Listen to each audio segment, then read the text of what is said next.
E nesse mundo que a gente vive tão acelerado e cheio de estímulos que a gente não controla, o que realmente importa, que é cultivar a serenidade diante daquilo que não depende da gente e agir com sabedoria naquilo que depende.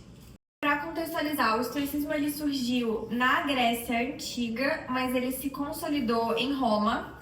E ele ensina exatamente que a felicidade ela está na virtude, em viver de acordo com a razão, com coragem, com justiça e autocontrole. Muito mais do que teoria, o estoicismo é prática, é uma forma de se posicionar diante da vida, com maturidade e seriedade. Acontece com você, mas como você reage que importa. E aí, para começar com alguns conceitos fundamentais, eu venho primeiro falar sobre a dicotomia do controle. O Epiteto, que é um dos representantes do estoicismo, ele começa o seu manual dizendo: há coisas que dependem de nós e coisas que não dependem. Então, primeiro de tudo, fazer essa distinção é crucial. O que está no nosso controle, que a gente pode mudar e deve colocar nossa energia, e o que não depende, né, da gente. Então, aquilo que depende de mim, os meus julgamentos, os meus desejos, minhas ações, isso pode ser cultivado, pode ser lapidado e desenvolvido. E o que não depende, o comportamento dos outros, acontecimentos externos, e isso a gente precisa saber aceitar com serenidade. Então, para o estoico, a liberdade, ela não está em dominar o mundo, mas em dominar o modo como a gente se posiciona diante dele. São os principais, que são Marco Aurélio, o imperador romano, Epiteto, que foi um escravo, e o Sêneca. E eu acho muito interessante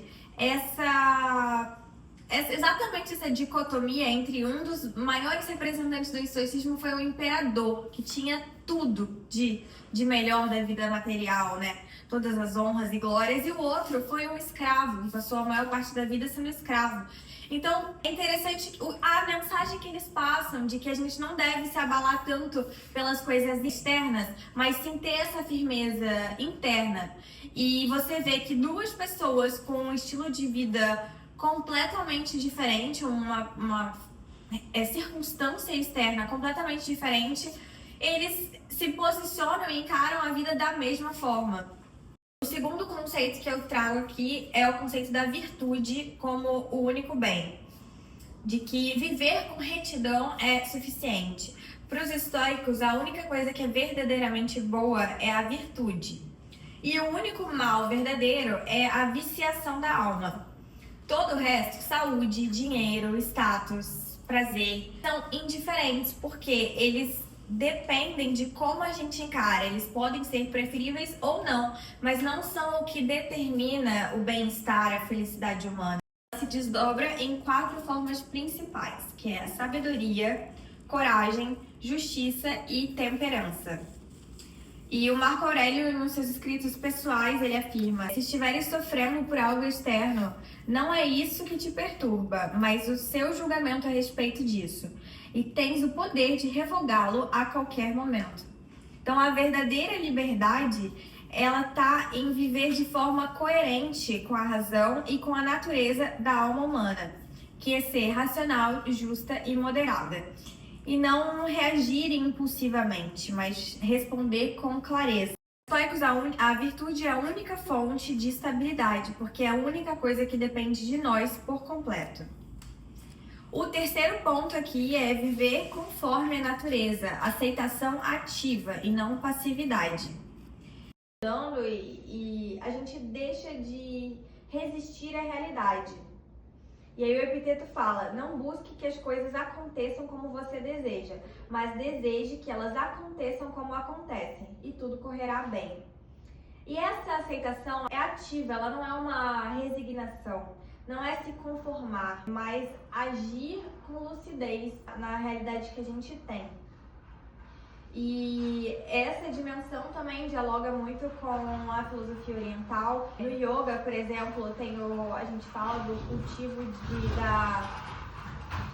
cultivo da equanimidade, que é uma forma de não se perder nessas preferências egóicas. No Bhagavad Gita ele fala: yoga é ação, firme é na ação e não nos frutos da ação. Quando você age com equanimidade nas coisas boas e nas coisas ruins, você mantém aquela postura, aí sim o indivíduo atingiu a plena sabedoria.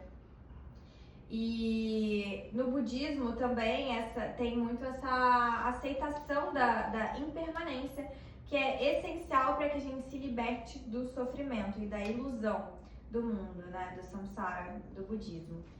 Então, viver conforme a natureza é se abrir ao fluxo da existência com sabedoria e agir a partir dele e não contra ele. Então, a partir do que a gente tem, fazer o que a gente pode fazer de melhor. Isso também se associa muito com o taoísmo, que é a filosofia, uma das linhagens da filosofia chinesa, que tem esse conceito do flow, do Tao, que tá tudo sempre mudando e a gente precisa seguir nesse flow. E aí o quarto conceito que eu trago aqui é o amor fati, que do latim significa amor ao destino. Ele é um conceito que foi cunhado pelo Nietzsche, não é dos estoicos, só que ele fala muito bem dessa postura estoica, desse espírito de não apenas suportar o que nos acontece, mas amar aquilo que nos acontece como parte do todo. O Marco Aurélio fala: ame a vida que lhe coube em sorte, ela é sua, foi tecida para você. E essa postura exige uma maturidade filosófica rara, que é abandonar a ilusão de controle e confiar que o que faz parte de um todo maior é isso que a razão humana não abarca por completo, mas que pode ser acolhido, né? Esse logos como muito mais do que só a mente racional, mas é essa conexão do divino que está regendo tudo, da nossa intuição mais elevada também, porque eu vou falar mais à frente disso, não é só sobre ser racional, mas usar a razão aliada às emoções, porque as emoções também estão passando uma sabedoria. O nosso corpo ele passa através do que a gente sente, mas para isso a gente precisa do autoestudo e do conhecimento para saber qual voz a gente deve ouvir, né? E no yoga tem um conceito que se chama Ishvara Pranidhana, que é a entrega confiante ao fluxo da vida, como esse gesto de rendição ativa e não de passividade. Então, entrega para esse divino, de confiar. Então, o estoicismo vai muito além de conselhos motivacionais. Ele nos oferece um caminho que é duro, mas libertador, de cultivo da alma. Um caminho que exige disciplina, silêncio interior, discernimento.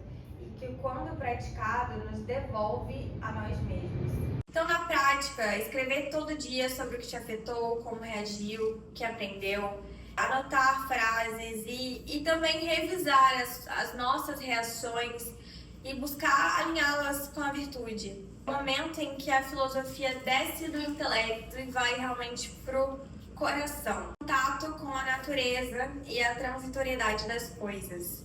O estoicismo nos convida a olhar para o mundo com um certo distanciamento poético. O Marco Aurélio observa as estações, as marés, a decomposição das coisas e reconhece nelas a ordem natural e o ritmo do universo. Observe como tudo muda constantemente, nada permanece, é a natureza das coisas. E esse conceito está muito presente no budismo, na ideia de impermanência, no filósofo grego Heráclito também. E na prática, a gente pode observar tudo e parar mais no momento presente, sabe? Tomar mais consciência do sol que nasce e se põe todos os dias, do vento, das estações, das árvores, das ondas do mar. A gente, nesse mundo tão frenético, às vezes não para olhar coisas simples. E a natureza tem uma sabedoria incrível, então às vezes a gente fica sofrendo por uma coisa, apegado àquilo que a gente não tem controle. E aí parar um pouco e observar a natureza tal como ela é, a gente vê que isso é parte da vida e carrega lições maravilhosas quando a gente consegue ter esse olhar. Escolher deliberadamente como agir, mesmo quando tudo dentro grita por impulso. E isso é autocontrole, não é uma repressão, mas sim uma liberdade. porque você não se torna refém das emoções. É crucial a gente ter essa conexão da mente com o corpo, com a respiração. A nossa respiração, ela pode ser tanto consciente quanto inconsciente. Então ela tem esse poder assim de estar presente nos dois lados, da nossa consciência e da nossa inconsciência. E através da respiração a gente modifica o estado físico, emocional, mental. Tem técnicas de respiração para você acalmar, ativar o seu sistema parasimpático de relaxamento. Tem técnicas para você ficar mais alerta, aquecer o seu corpo, esfriar o seu corpo. Através do controle da respiração, a gente consegue reverberar em vários âmbitos. Então, antes de agir, para respirar, para pensar, porque esse mundo está sempre demandando coisas imediatas, mas a gente precisa de espaço para que a gente consiga organizar as ideias também. E aí, aqui na parte 4, eu vou falar um pouco mais sobre realmente essa transformação na nossa vida. O que acontece dia após dia quando a gente escolhe ter essa postura estoica diante da vida? O que muda no modo como a gente percebe o mundo e a forma como a gente existe nele? E daí a gente cria espaço, essa pausa, para que a gente possa realmente escolher o que faz sentido. E aí vem o segundo ponto da autonomia emocional, de que as paixões perdem o poder de arrastar.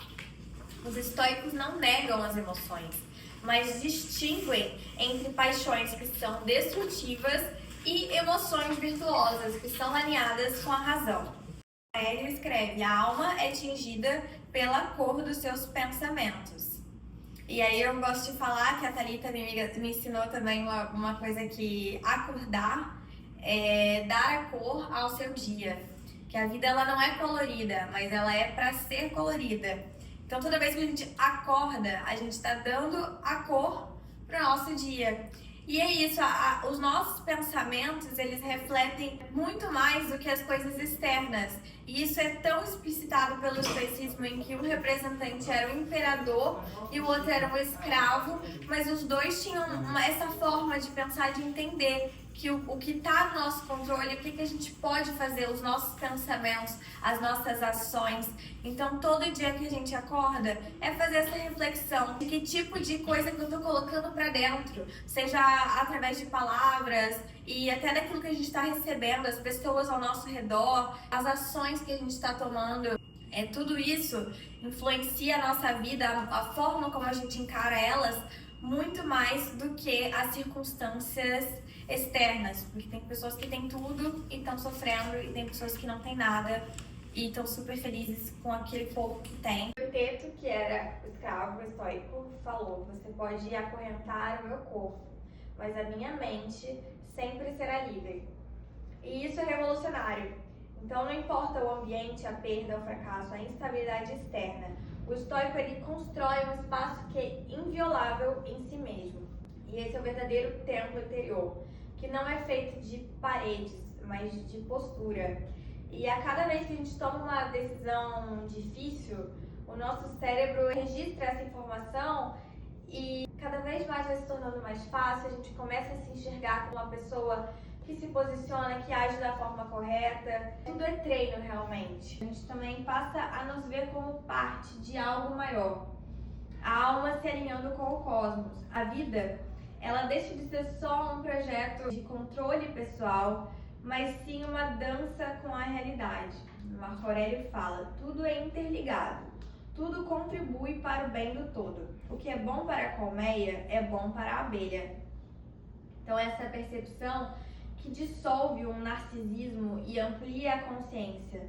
A gente não está aqui para nos salvar do mundo, mas sim para participar do mundo com sabedoria. E ter esse propósito maior do Dharma, da virtude e do coletivo. A gente deixa de ver obstáculos como injustiças e passamos a ver os desafios como uma oportunidade de formação da alma.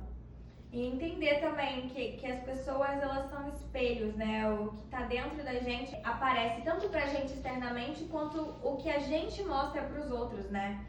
Então, quando a gente tá bem com a gente, aquilo que tá de fora não afeta tanto, porque a gente entende que é uma projeção do outro, daquilo que ele tem dentro dele e pode dar. E entender isso, né, que cada um tá no seu processo e ver as dificuldades, os conflitos como uma forma de crescer também. E aí tá uma questão que eu acho que é de que a ação fala muito mais alto do que palavras. Você pode gritar uma coisa e às vezes não vai ter o mesmo poder do que você simplesmente se silenciar diante de uma situação que não vale a pena. Então, esse entendimento do todo, que quebra esse narcisismo, esse ego e buscar ser melhor, não apenas porque eu quero ser a melhor pessoa do mundo, mas para que a gente possa juntos somar com outras pessoas e ver essas situações ruins como oportunidades de crescimento, mas sim um caminho de lapidação. É uma arte de viver que nos ensina a responder ao mundo com mais clareza, profundidade, integridade. E não se trata de endurecer, mas sim de amadurecer com leveza, parar de resistir à realidade, àquilo que não está no nosso controle, e aprender a dançar com esse fluxo da vida, com esse flow e com aquilo que a gente pode agir, que a gente pode controlar. Entender que a paz, ela não está em controlar tudo, mas sim em habitar plenamente tudo aquilo que a gente é e que a gente pode fazer. E por fim, ser estoico não é se tornar indiferente, mas sim se tornar íntimo da vida, íntimo do silêncio, íntimo da própria alma, íntimo de uma lucidez que acompanha em qualquer cenário.